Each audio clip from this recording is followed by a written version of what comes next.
Torah Or, Noach, page 16. Mayim Rabim Liyuchel L'Chabesav, the Pasuk says in Shir Hashirim, the great waters cannot extinguish the love. When the hardest they used to fall, and the rivers cannot flood it out. If a person will give all his wealth with love, it will be like cheap to him. What does it mean, Mayim Rabim, in a spiritual sense? What does it mean? The great waters cannot extinguish the love that a Jew has to Hashem.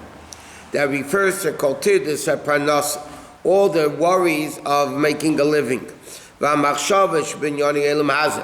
the thoughts that deal with worldly things, which is flood waters, that want to flood out the fire of the neshama, so to speak. So it says, it's still not able to extinguish the love, which is the ava mesuteres, which is the concealed love, sheyesh b'chol nefesh b'Yisrael b'teva, that the natural instinctive love that every single Jew has by nature of the godly soul, shetiv alalis l'chol tamid l'mayla, that it constantly, the neshama wants to constantly be connected to Hashem. Like a flame that always goes upward, and like the pasuk says before that, its flame is a flame of fire. Shall have its yutke, the flame, the torch of Hashem, which is shall have its above momaylam, the fire that comes from above, she nefesh, which is the godly soul, because the godly soul, before it comes into the body, is enjoying the ray of the Shechina in Gan Eden. And is all united with the ultimate unity with Hashem. What Al Rebbe is saying over here is very simple. The neshama, before it comes down into the body, has this natural instinctive love that it has to Hashem. It's basking in godliness. It's like a flame that wants to be included, going upward into the fire of Hashem. And therefore he says, Lazeis, even after the neshama comes into the physical body, to deal with physical worries, problems, and all that, which are called tremendously powerful water. In other words, it's like flood waters that wants to extinguish the fire of the neshama, which represents the love that a neshama has to Hashem. Im calls that the pasuk that Shlomo Melech says, "Lo yuchol lechabeisa." It can never extinguish this flame of the neshama, milies tamid, from being constantly avad shukah nifla, of this tremendous desire, lalis v'lechol l'mayla. So he said, now the Alter Rebbe says even more. Not only can the worldly things not extinguish the love that a Jew has to Hashem, on the contrary, only by being in the body do we extend and expand and add to the fire of the neshama that it was up there. By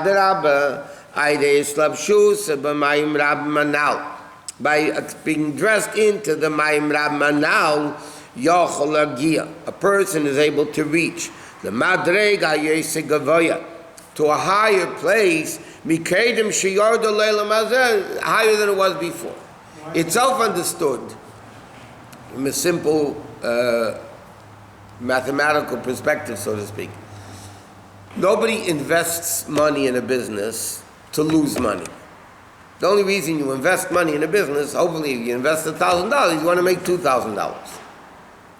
Nobody's going to invest $1,000, number one, to make only $1,000. The Gemara says, you buy it for 100, you sell it for 100, you call the businessman. That's what the Gemara's expression is. You buy it for 100, you have to sell it for 200. If Hashem, now what does investing mean? You lose money. I'm taking money out of my pocket. So I'm losing money to make money. If the neshama coming down to this world only goes back to the level it was before, what's the point of coming down? Let us stay there. Let us stay where it originally came from. Why does the neshama come into the body? Because Hashem says only by the neshama coming into the body, meaning by the neshama lowering itself, i.e., by investing money. If you don't invest money, you can't make business. You have to invest, you have to lose in order to make. The neshama has to come down in order to go up. So Alter Rebbe is saying like this: the neshama before it comes into the body is one with Hashem. It's nanim mitzvah v'shchin in Gan Eden. There's no body, there's no world. It's only godliness. Yeah, and that is the love that the neshama is a part of Hashem. So the neshama loves Hashem. Now it comes into the body. So the pasuk is saying that with all the worries and problems, it can never extinguish the natural instinctive love, because even down here in the neshama, the body, still the neshama has this longing to become close to Hashem. Not only that, Alter Rebbe adds, you become even greater than you were before. What? The only way to get greater is to be lower. To come down lower. I go to Meinoach, I go to Sorot, I go to the Hata. That's the only way. And the more Meinoach you have, the greater you become. That's the only way. Only way. If you want to pick something up, you have to bend down to pick it up. If you want to jump forward, you have to step back. Why is it that in the physical world? Eibishter could have made that we just jump. Why do you have to, go back to go forward, have to bend down to... Because in spirituality, that's what it is. In the spiritual realm, in order to go higher, you need to go down. In other words, there is somebody who's a tzaddik, who sits and learns. He has his Meinoach. Correct. He has what? His flood waters. But his flood waters is again not the problem of evil disrupting him, but it's between good and better, or even more so. A tzaddik, especially if it's a general neshama, is affected by what the people do. By what the people do. When Moshe Rabbeinu in Parshas Kisisa by the Egel, Moshe Rabbeinu was in Har Sinai, and Hashem said to him, Lech Reid, go down. But Lech Reid is redundant. Go down, go down. Lech means go down. So Rashi says, the Medrash, what does it mean double expression? Hashem said, Lech. So Hashem says, Reid migdulascha. One is physically, go down from the mountain. Second one was, you're going down from your greatness. And Rashi says the expression from the Medrash, Klum nasati gdula ela b'shvi Yisrael. The only reason you have greatness is because of the Yidden. The Yidden go down, you go down with them. So the question, Moshe Rabbeinu and Har Sinai getting the Torah, we had nothing to do with the Egel. The answer is, Moshe Rabbeinu is affected by the people. They go down, he goes down. So like it says, why did the Arizal say, Hashamnu Baganu Gazanu Al Chet, he didn't Hashamnu Baganu?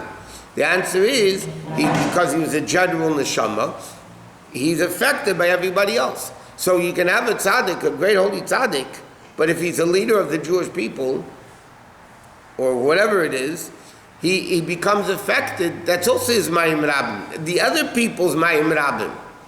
He's not necessarily going to become personally affected.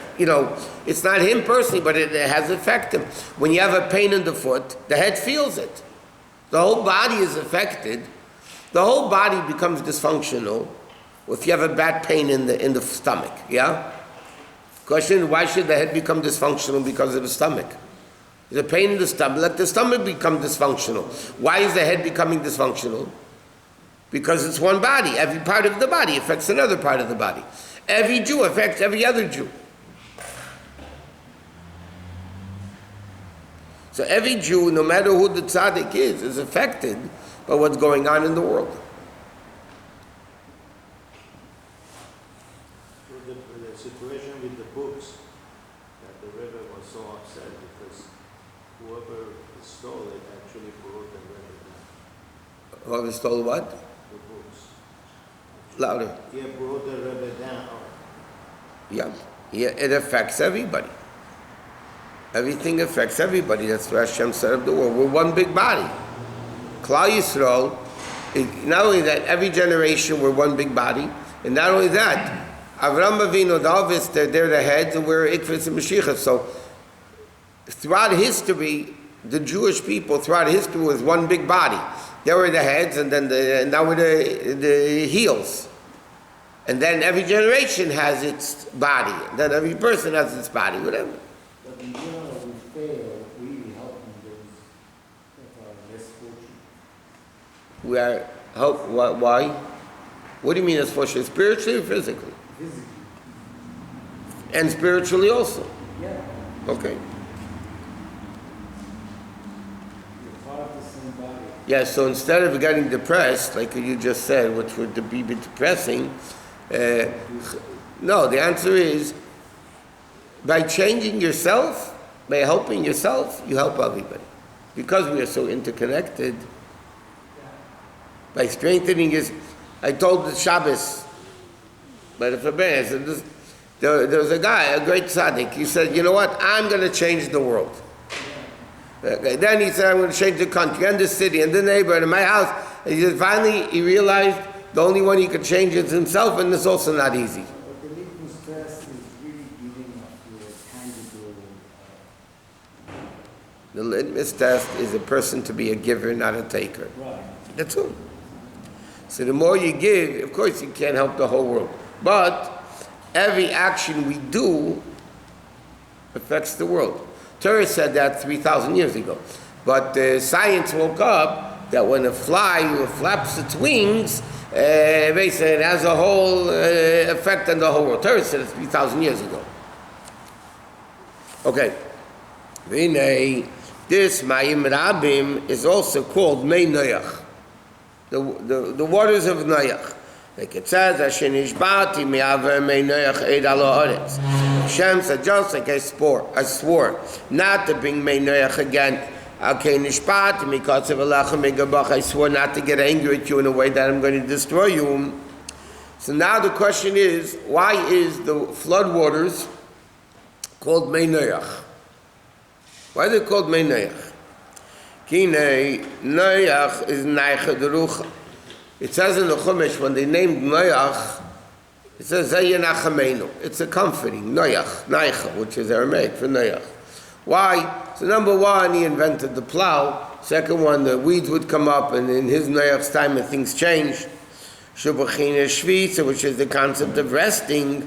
Ka'adam Hashevis Mamlachta, a person who rests from his work. Like it says, Vayish Beis B'yem HaShvi. He rested on the seventh day.